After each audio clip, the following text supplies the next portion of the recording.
This is the High School Crossfire. Welcome back. Our dear judge, I would like to inform the August House that if we don't invest in mitigation now, the world will not avoid higher investments in the future. Before I go any further, my name is Makanya White from Team Negatives. I would like to ask this proposer a few questions. Honorable, are you interested in saving money or life? Pardon? Are you interested in saving money or life? We are saving You don't know? life. We are saving life. You are saving life. Okay, thank you. What is your house? Our house is the GC of the Green Climate Fund. Okay, thank you. What is your strategy? My strategy is to use sufficient ways of Why do you say sustainability. that climate change is inevitable? Inevitable because there's no way to Thank you, stop thank you, climate thank you. change. Is adaptation part of mitigation? Adaptation is better than mitigation. Is adaptation part of mitigation? Adaptation is not part of mitigation. Why do you think adaptation is the best to solve Of course, if climate you change? understood the motion, you know it is an Okay, urgent response to our problem. examples of climate changes. Examples of climate changes. The examples of climate changes are increasing temperatures, the solar What is winds. causing climate change? Pardon? What is causing climate change? What is causing climate change are the greenhouse carbon I emissions. said you are supporting us. We are not supporting you, we are just giving you a problem.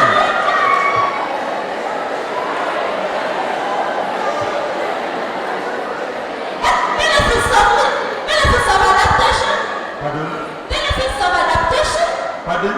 Benefits of adaptation. One of which is it's cheaper than mitigation. For adaptation, if adaptation is pricey, mitigation is 20 times as pricey. Adaptation is cheap. Why you tell us that it's using the Green Climate Fund? Green Climate Fund implies 1.8 trillion into adaptation. And we see 7.1 trillion into adaptation. Pardon your question. Pardon? Pardon?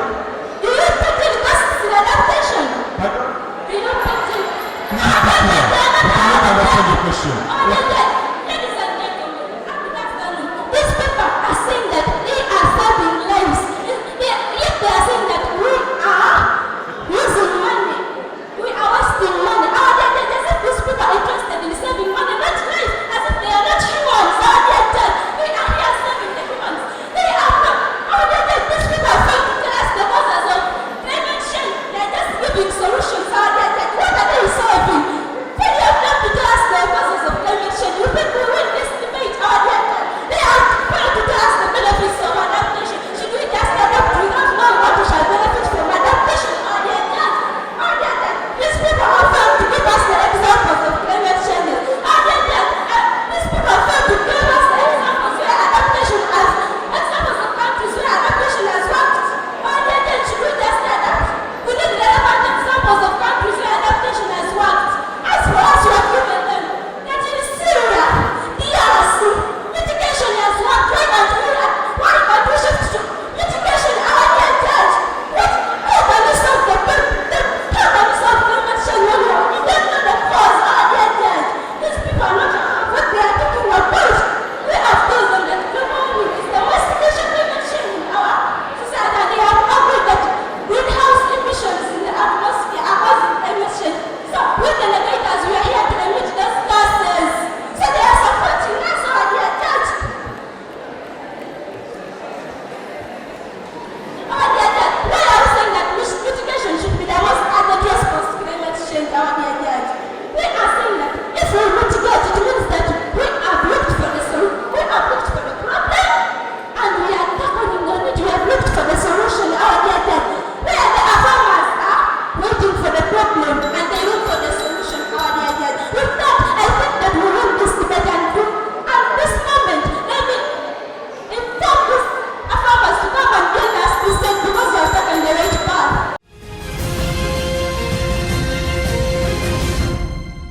Result, this House believes that adaptation should be the most urgent response. Please, dear Speaker, I will please ask you to answer my question with a yes or no. The first question is, do trees grow thorns during the dry season? It's a yes or no question. Please answer with a yes. Pardon? Do trees grow thorns during the dry season? They are those ones who I am asking you a yes or no question. Yes, they are there. Okay, thank you very much. Then, I'm asking you a question if you had studied physics very well. When it is hot, wouldn't you wear white clothing?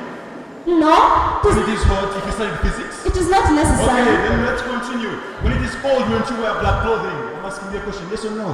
According to me, no. Please, it's a yes or no question. Not According to me, okay. no. Okay, if you can't answer the question, then let's continue. If you No. train, wouldn't you drink warm tea to warm up? No, Okay, thank you very much. Then we'll continue. Is that Egypt thriving on irrigation farming? it is. Yes, thank you very much. Do you believe that the roots of survival is adaptation? No, Okay, thank you very much. As the delegates here have come and told us, our first speaker came here and told us about how we talked about the 100 million people in developing countries who have gone below the poverty line because we have failed to adapt. We have failed to adapt to what? To climate change. According to our motion, which I don't think the debaters understood properly, we are saying an urgent response. Mitigation isn't an urgent response. Adaptation is an urgent response. Thank you very much. For this reason, I would like to give you an example. There's a reason why the teachers first aid in primary schools, the teachers first aid in senior 4. The reason being is that first aid is an urgent response to the injury. If that was the case, they would teach us how to fix bones. Okay, then this is just okay. Adaptation in itself, this is just us going back to our roots. Evolution itself is based on adaptation.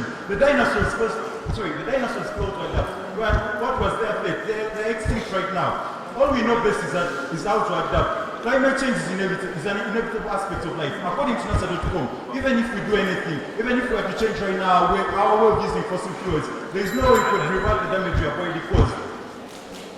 Join us at your house. Adaptation is the way forward, just as it has always been. It is hardwired in our DNA. Our DNA is coded with adaptation. We have adapted throughout our whole life. As I have told you, climate change is a concept that was extravagant. It's a concept that was broader during the 17th century, during the industrial area. During the industrial area, climate change was made bigger. Its influence on the world was increased, but it took a long time for its influence to increase, and as such, if its influence increased using a long time, it means fixing the problem itself will also take a long time. But then I would ask you, during that time, what should we do? Should we just sit around and cross our hands as people die? Should we just sit there and look on? My answer to you is one thing: we adapt. Adaptation is the best option, the best solution to our problem right now. Our resolution is saying, what is the most urgent response? The most urgent response is adaptation. We came here and gave you an example. If adaptation is pricey, mitigation is 20 times as pricey. Mitigation is 20 times as what? As pricey. If you are using 1.8 trillion, multiply their costs by 20. Where are we going to get that money? They haven't even given us a sufficient house to give us that money. Thank you very much for listening to me. I am resting my case, and I am firmly affirming that adaptation is the best solution to our problem. It's the best way it's the best way to resolve the urgent crisis currently right now. Thank you very much. I rest my case.